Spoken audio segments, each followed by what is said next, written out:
Olá, meus amigos, graça e paz. Estamos de volta depois de um tempo sem vídeo aqui no YouTube, mas faz parte do processo, é uma construção e a gente junto vai crescendo, né? O projeto ainda é bem novo, mas Deus tem nos abençoado bastante e que bom que estamos de volta para falar sobre alguns temas aqui no canal.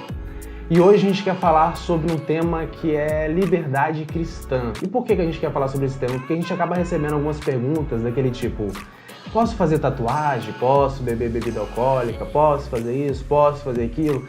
Então a gente vai de uma maneira bíblica entender um pouco sobre o que Cristo quer responder pra gente a respeito dessas perguntas. Porém, não só como liberdade cristã nós vamos tratar aqui. Vamos falar também um pouco sobre a sua irmã, que pode ser a irmã mais velha, que não tem como desassociar, que é tão importante quanto a liberdade cristã, que é a maturidade cristã. A gente acredita e entende que esses dois temas estão bem ligados, então a gente precisa entender um pouco deles juntos. Então vamos falar sobre isso aqui nesse vídeo. Então fica aí comigo mais alguns minutinhos que a gente vai falar. Roda a vinheta.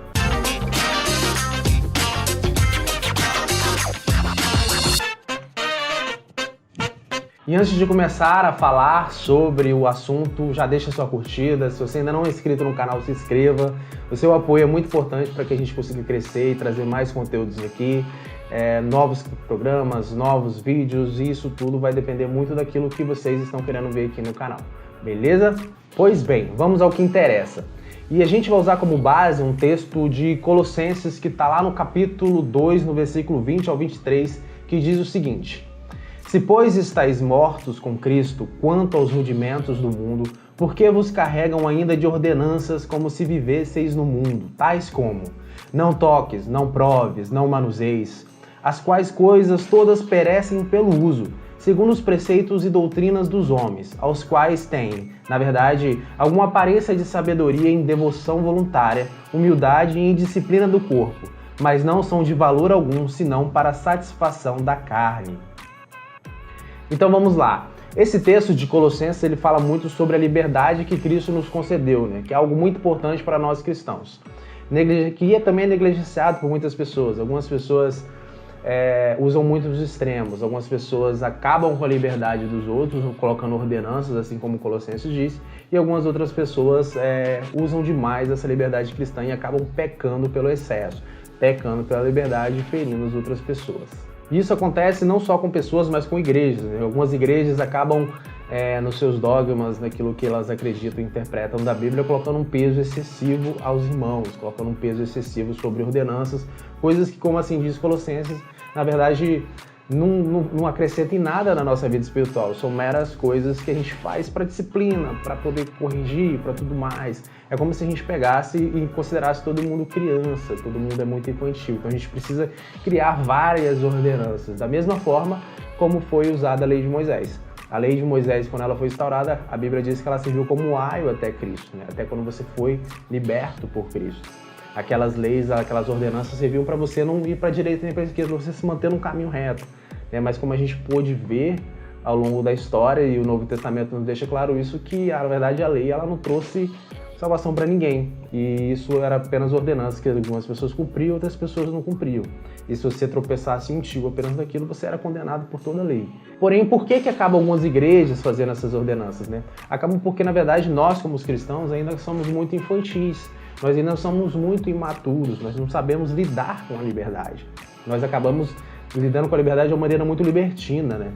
Paulo diz que todas as coisas me são lícitas, mas nem todas me convêm. E a gente não consegue saber interpretar de maneira correta essa passagem, né? Então a gente acaba, tipo, todas as coisas me convêm, então eu vou fazer. Todas as coisas me são lícitas, então eu vou fazer tudo. Porém a gente não para e pensa assim: peraí, convém? É útil? Por que eu vou fazer isso? Então a gente deveria se fazer um pouco mais dessas perguntas, né? Eu gosto muito, na verdade, do termo que a gente fala bem assim: não é sobre o que eu posso, é sobre o que precisa. Realmente é útil? O que eu vou fazer com isso que eu estou querendo fazer? Por que eu estou querendo? Qual que é a minha motivação real por trás disso? Então, com esse texto de Colossenses nos traz isso. Nos traz essa ideia de, cara, para de viver sobre esse regime de ordenanças. Para de se viver sobre esse negócio, pode isso, pode aquilo, não pode isso, não pode aquilo. Geralmente, o que acontece, na verdade, quando a gente chega fazendo uma pergunta sobre eu posso fazer isso, eu posso fazer aquilo, na verdade a gente está querendo uma justificativa de algo que a gente já quer fazer. Não é que a gente quer descobrir se é errado ou não, a gente só quer descobrir se a gente pode fazer aquilo que a gente já está desejando no nosso coração, aquilo que a gente realmente já está querendo fazer. Paulo ainda cita alguns exemplos de ordenanças, né? Não comer, não beber, mas a gente pode trazer isso para a nossa realidade, né? Eu posso fazer tatuagem, eu posso beber bebida alcoólica, eu posso fazer aquilo, eu posso fazer isso, eu posso ir em um lugar tal, eu posso ir em um lugar Y. Na verdade, assim, se eu falar para você, não, você não pode, vão ser várias ordenanças, isso não vai acrescentar nada em sua vida espiritual. O que você deveria estar buscando, na verdade, é a motivação pela qual você está querendo fazer isso. Se você tem uma motivação carnal, você ainda é uma pessoa de carne. Agora, se você tem uma motivação espiritual, você agora é uma pessoa espiritual. A gente tem que parar, na verdade, para analisar e para pensar o que a gente está querendo alimentar com aquela atitude que a gente está querendo tomar. Não é sobre certo ou errado, é sobre edifica ou não, me convém ou não. E, na verdade, o problema não são as coisas nem as ordenanças, né? Porque a própria Paulo ainda disse que essas ordenanças ainda têm uma aparência de sabedoria, porque realmente parece. Na verdade, você ter cuidado pelas pessoas, você proibir as pessoas de fazer as coisas com o sentido de cuidar delas, com o sentido de não deixá-las tropeçarem. Mas nem sempre essa é a melhor forma da gente agir diante de Cristo. É o que Cristo requer de nós. Cristo não quer que a gente viva em um cabresto religioso. Cristo, na verdade, ele quer que a gente viva numa liberdade em amor, que a gente faça as coisas por amor e cumpra a lei pelo amor que nós temos por ele. Então, Paulo está dizendo, então com isso eu posso entender que eu posso fazer tudo? Sim. O que Paulo diz, como a gente já citou no versículo? Tudo me é lícito. Mas, amado, você pode fazer qualquer coisa que você quiser. É uma escolha sua. Mas a pergunta que você tem que fazer é se isso convém. Convém para quê? Convém para várias outras coisas. Convém para a sua vida espiritual, convém para o seu contexto espiritual, convém para o seu contexto social. Então você tem que fazer uma análise um pouco mais criteriosa. Às vezes a gente é um pouco preguiçoso, né? A gente quer uma coisa muito rápida, muito rasteira, e a gente acaba errando por isso, né? A gente não quer aprender de verdade, viver na essência. A gente quer alguém que fala assim, é certo ou errado. Então, por exemplo, a gente pegar o exemplo de tatuagem. É permitido fazer tatuagem? Segundo a Bíblia não tem lugar nenhum que vai te condenar a fazer tatuagem. Você tem alguns versículos aí que algumas pessoas usam, mas de uma maneira errada, mas a Bíblia não condena você a fazer tatuagem. Agora, eu sempre vou perguntar a uma pessoa que quer fazer tatuagem, por que você quer fazer tatuagem? Qual é a motivação por trás dessa tatuagem? Qual é a motivação pela qual você está querendo fazer essa tatuagem? Se você quer fazer tatuagem por influência de algum influenciador, se você quer fazer tatuagem por questão de moda, para seguir modismo, se você quer fazer tatuagem para poder parecer mais descolado, para parecer mais isso, para parecer mais aquilo, se a sua motivação é o que a gente chama de concupiscência da carne, aí, meu amado, temos um problema. Agora, se você achar algum motivo útil, realmente, para fazer uma tatuagem, você vai lá e faz. Você vai ser edificado ainda pela tatuagem. Eu vou ser muito sincero para vocês. Poucas pessoas que eu vejo que querem fazer tatuagem têm uma motivação realmente útil. Geralmente é uma motivação inútil. É uma motivação geralmente fala sobre a nossa vaidade, fala sobre coisas passageiras. E a gente não tem que viver com coisas passageiras, né? Mas o ponto alto desse vídeo não é falar pra você o que você deve e o que você não deve fazer. O ponto desse vídeo aqui é dizer pra você o seguinte: você tem que se analisar, você tem que saber decidir, você tem que saber biblicamente o que realmente vai edificar a sua vida espiritual. Porque se nós estamos buscando edificar a nossa carne, nós não somos espirituais. Então isso fala do segundo ponto desse vídeo, que é sobre a maturidade cristã. E para a gente falar um pouco sobre maturidade cristã, a gente vai continuar exatamente no mesmo livro, na mesma continuidade daquilo que nós estamos lendo. Estou aí no capítulo 3. Abrindo um parênteses aqui, a Bíblia ela não foi escrita com os capítulos, com os versículos, isso foi colocado posteriormente, então aquilo na verdade é um argumento só de Paulo, é uma carta só de Paulo, então tudo ali se complementa. Então, na verdade, o capítulo 3, ele continua falando sobre o que ele estava falando no final do capítulo 2. E no capítulo 3, a partir do versículo 1, diz o seguinte: portanto, se já ressuscitaste com Cristo, buscai as coisas que são de cima, onde Cristo está sentado à destra de Deus. Pensai nas coisas que são de cima e não nas coisas que são da terra. Porque já estáis mortos e a vossa vida está escondida com Cristo em Deus. Quando Cristo, que é a nossa vida, se manifestar, então também vós vos manifestareis com Ele em glória. Mortificai, pois, os vossos membros que estão sobre a terra, a fornicação, a impureza, a afeição desordenada, a vil concupiscência e a avareza, que é a idolatria, pelas quais coisas vem a ira de Deus sobre os filhos da desobediência, nos quais também em outro tempo andastes segundo quando viveis nela. Até esse ponto está bem bom para a gente falar sobre alguma coisa e continuar a nossa leitura, né? O que Paulo está dizendo aqui é exatamente o que a gente já tratou aqui. Ele está falando o seguinte: cara, Para de se preocupar com essas coisas. Tem tanta coisa mais importante para você se preocupar pela sua vida espiritual, pelo reino de Deus, por aquilo que você foi chamado, salvo, liberto, entregue uma nova vida por Cristo. Você está se preocupado com coisas tão banais, coisas tão frívolas, coisas que não acrescentam em nada. É o que está falando no capítulo 2. Para de fazer essa pergunta, não é porque você não pode fazer, é porque você tem que estar interessado em outra coisa. Isso fala da nossa maturidade cristã. Porque a maturidade cristã fala, se estamos em Cristo, agora nós vivemos para Cristo.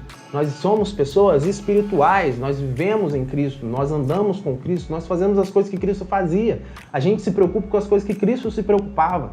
A gente tem que parar de se preocupar com essas coisas que na verdade não estão acrescentando em nada na nossa vida espiritual. A gente precisa querer, fazer, agir, pregar no nosso coração, às vezes não na nossa carne, mas no nosso coração, na nossa mente, no nosso entendimento, as coisas que Cristo disse. É a palavra de Deus que liberta, é aquilo que a gente foi capacitado por Cristo para exercer, para se preocupar, mas a gente vive uma guerra espiritual, a gente vive num mundo que está indo de mal a pior, perdido, muita coisa se levantando contra a igreja, se levantando contra o povo de Deus, e a gente na igreja está se preocupando com as coisas que não acrescentam em nada. São essas pessoas que possivelmente vão ser pegas de surpresa quando o mal sobreviver à igreja. A maturidade cristã é algo que a gente alcança quando a gente cresce. Se você pegar um paralelo, quando você é criança, você não pode fazer um monte de coisa. Porque as pessoas têm que falar para você, faz isso, faz aquilo, faz isso, para que você ande num caminho mais ou menos correto. Porém, aquilo não está te acrescentando nada, não. Você apenas está obedecendo. Você está obedecendo e está fazendo coisas. Mas quando você cresce, você adquire a maioridade, a maturidade. Você é dono do seu próprio nariz. Você é dono do seu próprio umbigo. Mas para isso você precisa adquirir maturidade. Por isso que maturidade cristã está extremamente ligada à liberdade cristã. Para que você seja livre em Cristo, você precisa ser maduro em Cristo. Porque se você não é maduro em Cristo, se você vive uma liberdade cristã sem ser maduro, na verdade você está se aprisionando em outras coisas. Você está se aprisionando em coisas deste mundo, aprisionando nas preocupações deste mundo, nas concupiscências da carne, se preocupando com essas coisas. Então, quando você está na sua liberdade cristã sem ser maduro, você está aprisionado em outras coisas, você não está liberto. Você é liberto em Cristo quando você adquire uma liberdade, quando você adquire uma maturidade. Então a gente precisa crescer a nossa mentalidade, a gente precisa ser liberto, mas também ser maduro. E só pra gente concluir esse vídeo, que já ficou até mais longo do que eu queria, mas acho que o assunto realmente é bem longo, não sei se eu fui muito prolixo também. Mas pra gente entender melhor, o problema não tá nas coisas que você vai fazer, o problema está nas coisas que a motivação por trás das coisas que você quer fazer.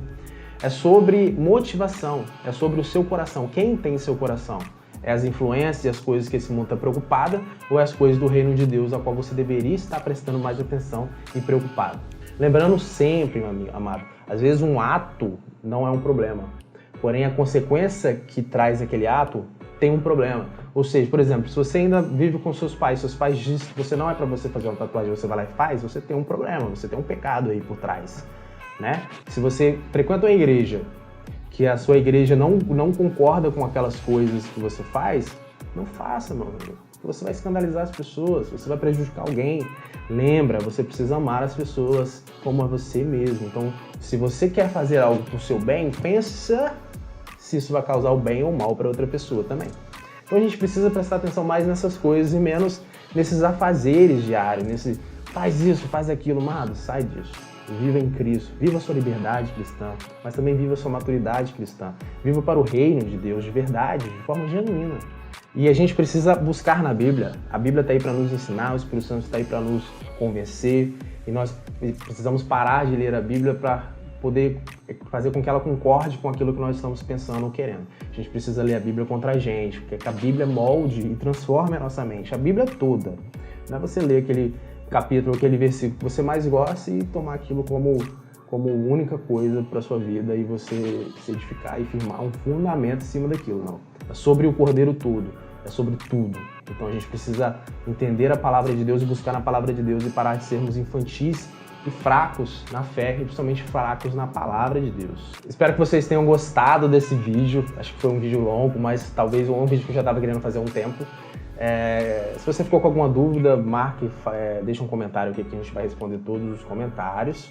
Espero que o assunto tenha ficado claro. Se vocês acharem que a gente precisa de uma segunda parte para poder explicar um pouco melhor o assunto, vocês falem ali que a gente também ver alguma coisa pra gente conseguir fazer que vocês entendam isso, porque o mais importante pra gente é que vocês entendam, não só o conhecimento, que vocês consigam praticar aquilo que vocês estão ouvindo, que vocês consigam colocar, na verdade, em evidência a palavra de Deus nas suas vidas, assim como Cristo nos ensinou, não apenas o conhecimento, mas a prática. Então fiquem com Deus, Deus abençoe cada um de vocês, a gente se vê no próximo vídeo, se Deus quiser, vamos tentando aqui crescer o canal. Fica na paz, amém.